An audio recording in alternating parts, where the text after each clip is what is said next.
நிகழும் ஸ்ரீ மங்களகரமான சோபகிருது ஆண்டு மார்ச் மாதம் 14ஆம் தேதி வியாழக்கிழமை அன்று சதுர்த்தி திதியில் பரணி நட்சத்திரத்தில் வைத்ருதி நாமயோகத்தில் சித்தயோகம் கூடிய நன்னாளில் இந்த மகத்தான பங்குனி மாதம் பிறக்கிறது.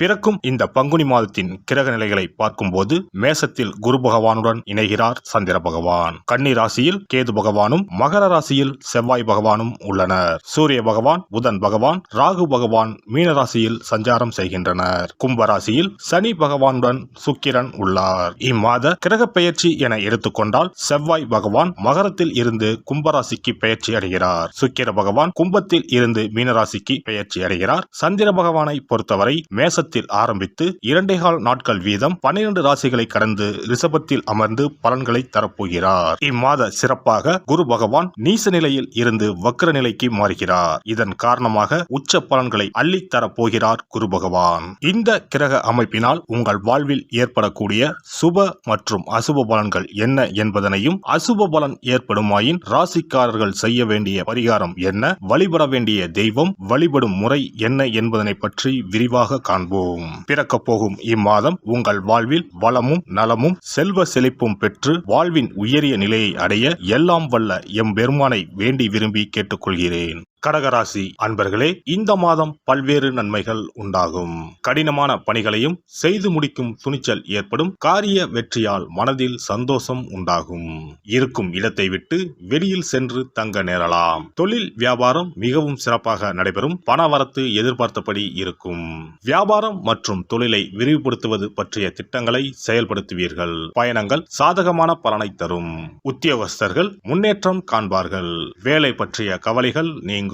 நிர்வாகத்தின் முழு ஆதரவு உங்களுக்கு இருக்கும்.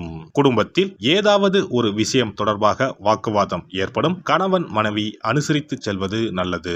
நண்பர்கள் உறவினர்களுடன் மனஸ்தாபம் உண்டாகலாம். எச்சரிக்கையாக இருப்பது நல்லது.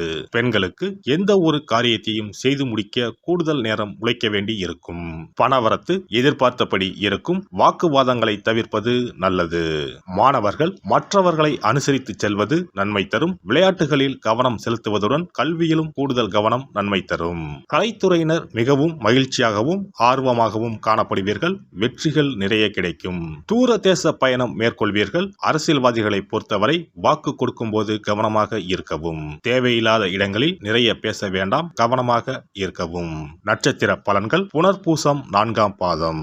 இந்த மாதம் எதிலும் வேகமாக செயலாற்ற வேண்டும் என்ற எண்ணம் தோன்றும். குடும்பத்தில் கணவன் மனைவிக்கு இடையே இருந்த மனஸ்தாபங்கள் நீங்கி ஒற்றுமை உண்டாகும்.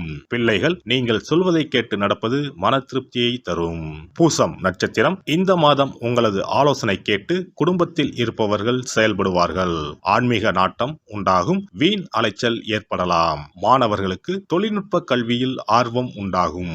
புதிய வகுப்புகளில் சேர முயற்சிகளை மேற்கொள்வீர்கள். ஆயுள்யம் நட்சத்திரம். இந்த மாதம் சுப காரியங்களில் கலந்து கொள்ள நேரலாம். காரிய வெற்றி உண்டாகும். இழுபறியாக இருந்தவை சாதகமாக முடியக்கூடும். தேவையற்ற கவலைகள் நீங்கும். உங்களை பற்றி விமர்சனம் செய்து வந்தவர்கள் அதனை விட்டு விலகி விடுவார்கள்.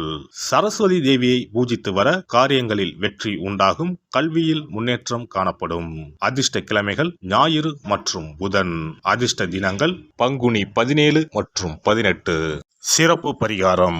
வாரந்தோறும் செவ்வாய்க்கிழமை அன்று வீட்டில் உள்ள முருகப்பெருமான் படத்தினை துடைத்து சந்தனம் குங்குமம் பொட்டு வைத்து சிகப்பு அரளிப்பூ கொண்டு அலங்காரம் செய்யுங்கள். ஒரு கண்ணாடி டம்ளரில் தண்ணீர் ஊற்றி ஒரு எலுமிச்சை பழம் சிறு வெட்டிவேர் போட்டு முருகன் படத்திற்கு முன் வைத்து விடுங்கள். ஒரு மா இலை எடுத்து காம்பு பகுதி முருகப்பெருமானை பார்த்தவாறு வையுங்கள்.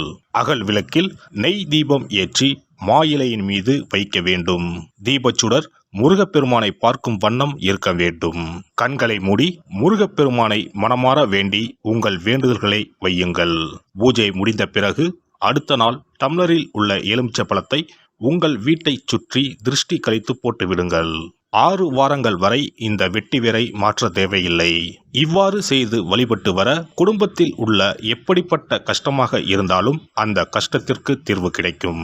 நம்பிக்கை இல்லாமல் எந்த ஒரு வழிபாடும் செய்யக்கூடாது. நம்பிக்கையோடு செய்யும் பட்சத்தில் கைமேல் பலன் கிடைக்கும். இனி பங்குனி மாத சிறப்புகளும் வழிபாட்டின் பலன்களும் என்ன என்பதனை பற்றி காண்போம். பங்குனி மாதம் என்பது வழிபாட்டுக்கு உரிய மாதம். பங்குனி மாதம் வணங்குவதற்கும் பூஜைக்கும் உரிய மாதமாகும். ஒவ்வொரு மாதத்திலும் ஒவ்வொரு நட்சத்திரத்திற்கு முக்கியத்துவம் கொடுத்து விழாக்கள் நடத்துவது வழக்கம். ஆனால் பங்குனி உத்திர நட்சத்திரத்திற்கு மற்ற நட்சத்திரங்களை விட அதிக மகத்துவம் உண்டு. தெய்வ திருமணங்கள் அதிகம் நடைபெற்ற மாதம் பங்குனி மாதம். மாதங்களில் 12வது மாதம் பங்குனி, நட்சத்திரங்களில் 12வது நட்சத்திரம் உத்திரம். 12வது மாதமான பங்குனியும் 12வது நட்சத்திரமான உத்திரமும் இணையும் புனித நாள் பங்குனி உத்திரம் என்று கொண்டாடப்படுகிறது. எனவே பங்குனி மாத உத்திரத்தின் சிறப்புகள் அதிகம். பங்குனி உத்திர நாளில் அனைத்து ஆலயங்களிலும் சிறப்பு வழிபாடுகள் நடைபெறும். கிராம கோவில்களில் அக்னி சட்டி ஏந்துதல், பூஜைகள் விமர்சையாக நடைபெறும். எண்ணற்ற ஆலயங்களில் சுவாமி அம்பாள் திருக்கல்யாணம் நடைபெறும். சிலருக்கு கைகூடாமல் திருமணம் தள்ளி போனால் பங்குனி உத்திர நாளில் விரதம் இருந்து இறைவனை வழிபட்டால் வெகு சீக்கிரம் திருமணம் கைகூடும் என்பது ஐதீகம். அதோடு காதலிப்போர் மனதுக்கு பிடித்தவரை கரம் பிடிக்கவும் பங்குனி உத்திர விரதம் இருப்பது மிகுந்த பலனை கொடுக்கும். பங்குனி உத்திரம் கல்யாண விரதம் என்றும் அழைக்கப்படுகிறது. 8 வகையான மகா விரதங்களில் கல்யாண விரதமும் ஒன்று. ஆகவே இந்த நாளில் திருமணம் ஆகாத இளையோர் விரதம் இருந்து தமக்கு நல்ல வரன்கள் கிடைக்க வேண்டும் என்று சிவபெருமானையும் பார்வதி தேவியாரையும் வேண்டுவது நல்ல பலன்களை பெற்றுத்தரும். இத்தினத்தில் மேற்கொள்ளும் விரதம் மிகவும் விசேஷமானது. நீண்ட நாள் ஒற்றுமையுடன் வாழ விரும்பும் தம்பதியர் விரதம் இருந்து சிவனுக்கும் சிவ பார்வதிக்கும் அபிஷேகம் செய்வார்கள். இந்த விரதத்தை முருகனை வேண்டியும் செய்யலாம். அதோடு அன்னதானம், வஸ்திரதானம் செய்வதும் சிறப்பானது.